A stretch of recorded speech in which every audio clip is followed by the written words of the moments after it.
मार्गशीर्ष चतुर्दशीला कर्नाटकातील सौंदत्ती डोंगरावर दरवर्षी श्री रेणुका देवीची यात्रा असते।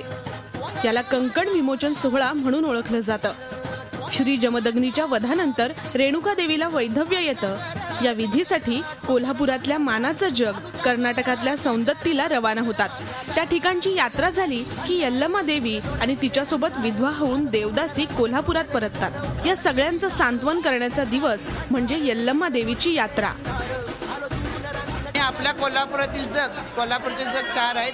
कोल्हापूरचे जग 4 रांडव पौर्णिमेसाठी सौंदत्तीला जातात आणि सौंदत्तीवरून 9वी दिवशी ते गोकुळ शिखरावर येतात आणि 10वी दिवशी ते कोल्हापुरात येऊन आपल्या कोल्हापुरात आंबील साजरी होते। मार्गशीर्ष महिन्यामध्ये सौंदत्तीला जग आपले डोंगरावर जातात। तिथे गेल्यानंतर देवीचं कारण म्हणून असतंय, बांगड्या वाढतात। तिथनं आल्यावर आम्ही 8 दिवसानं इथे यात्रा आंबील भरवते।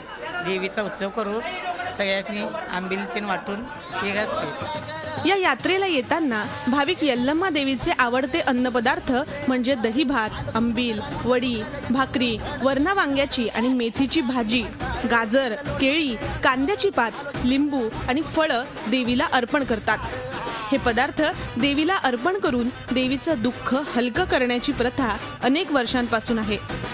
हे जग परत येतात आणि ते आल्यानंतर एका अर्थानं रेणुका देवीचं आणि तिच्याबरोबर परत आलेल्या देवदासींचंही सांत्वन व्हावं आणि पुन्हा एकदा देवीचा हा सगळा सोहळा पुन्हा एकदा साधशृंगार नव्यानं सुरू व्हावा यासाठी भाविकगण स्वतःच्या घरातून भाजी भाकरी आणि या ऋतूमध्ये निर्माण होणाऱ्या सगळ्या फळांना भाज्यांचा आहार तयार करून घेऊन देवीसाठी घेऊन येतात। त्याचाच सोहळा हा आंबील यात्रा म्हणून ओळखला जातो।